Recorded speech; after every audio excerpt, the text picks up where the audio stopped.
वक्त अरशद शरीफ कत्ल केस के हवाले से बहुत प्रेशर है इदारों के ऊपर और वो चाहते हैं कि उनकी पोजीशन इस हवाले से क्लियर हो। मैं आपको पहले भी कह चुका हूँ कि दोबारा जज्बातियत में ना जाए। जब तक हमारे पास कोई सबूत ना आ जाए हमें इस पर अपनी हतमी राय का नहीं इज़हार करना चाहिए।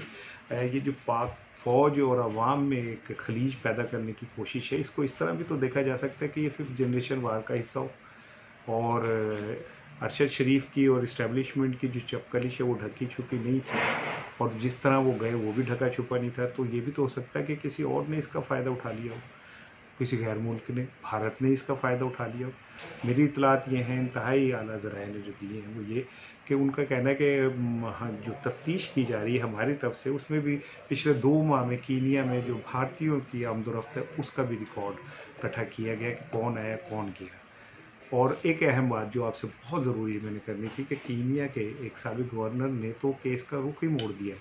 उसका ये कहना है कि उसके पास ये इतलात हैं कि अरशद शरीफ का एक ग्रोह जो था मुसलसल पीछा कर रहा था और ये ग्रोह जो था अरशद शरीफ की मूवमेंट को नोट कर रहा था, ना सिर्फ बल्कि इस ग्रोह ने कीनिया पुलिस को इस्तेमाल करके और ये जो घिनौना फेल है ये किया।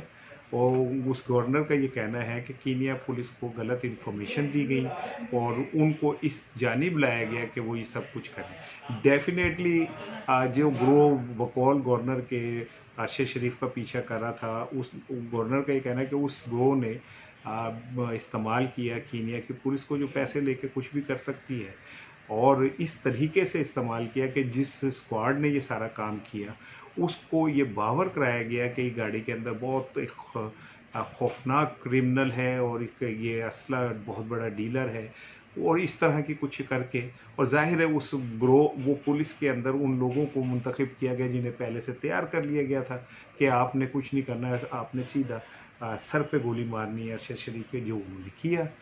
तो ये बड़ी एक खौफनाक गवर्नर ने जो है बात की है और इसको तफ्तीशी इदारे जो है देख रहे हैं डेफिनेटली और पाकिस्तान के इदारे भी देख रहे हैं। और मेरी ज़ाती जो मेरी अपनी वो है, ज़ाहिर है सियासत में तो आप किसी को भी कुछ कह सकते हैं, आप कह सकते हैं इस्टेब्लिशमेंट ने मरवाया, आप कह सकते हैं ये वो, लेकिन डेफिनेटली इतना बड़ा इकदाम, इतना बड़ा जारहाना इकदाम और उसके जो असरात हैं, ऐसा तो नहीं है कि कोई जज्बातियत में कोई भाटी की कोई तंजीम है जिसने कहा ये कर दो। इसके असरात का सबको इल्म है और हो सकता है कि फिफ्थ जनरेशन वार में पाकिस्तानी अवाम और जो इस फ़ौज है उसमें खलीज पैदा करने का किसी ने फ़ायदा उठाया हो। अरशद शरीफ मुल्क से बाहर गए और उन्हें जिस तरह भेजा गया ये कोई ढकी छुपी बात नहीं। उन्हें जितना खौफजदा किया गया, उन्हें डराया गया और उनके ऊपर गद्दारी के मुकदमात हुए, उनके ऊपर पता न जाने क्या, वो शहीद फैमिली से उसका ताल्लुक़ है, बाप उसका शहीद, भाई उसका शहीद। तो इन तमाम हालात में अरशद शरीफ को मुल्क से बाहर जाना पड़ गया। खुद इमरान खान ने कहा कि मैंने उन्हें बताया कि आपको कत्ल किया जा सकता है, लिहाजा आप मुल्क से बाहर चले जाएँ। तो अब हो सकता है कि किसी और ने इसका फ़ायदा उठा लिया हो।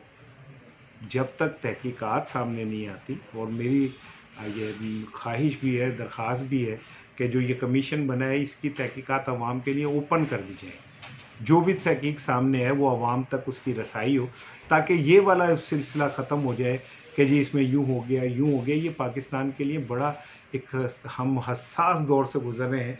इमरान खान साहब जो है वो लॉन्ग मार्च करने जा रहे हैं, अवाम की नफ़रत जो है वो बहुत बढ़ी हुई है। इन तमाम में कोई और ग्रुप फ़ायदा ना उठाए, मैं ये चाहता हूँ।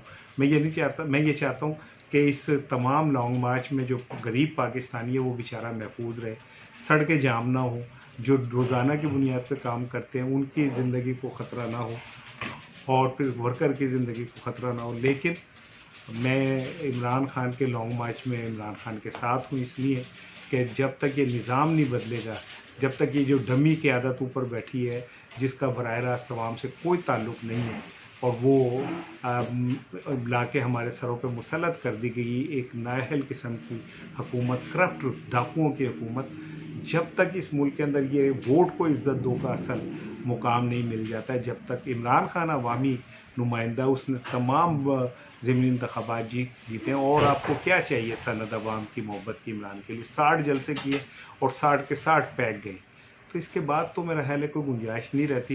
लेकिन फिर भी जो इक़्तिदार से चिपके रहना चाहते हैं और इक़्तिदार से चिपके रहकर इस मुल्क के निज़ाम का बेड़ा गर्क कर रहे हैं, उनका एहसास बहुत ज़रूरी है। इमरान खान का लॉन्ग मार्च इसलिए बड़ा डिसाइसिव फैसला क्यों है, ये तय हो जाएगा कि यहाँ पे हुकूमत अवाम की रहनी है, ये चंद ताकतवर ग्रोहों की रहनी है। तो मैं समझता हूँ कि आने वाले जो दिन है बड़े क्रूशियल हैं, लेकिन अरशद शरीफ के शहादत के हवाले से थोड़ा सा इंतज़ार कर लें, तहकीकात सामने आ जाए।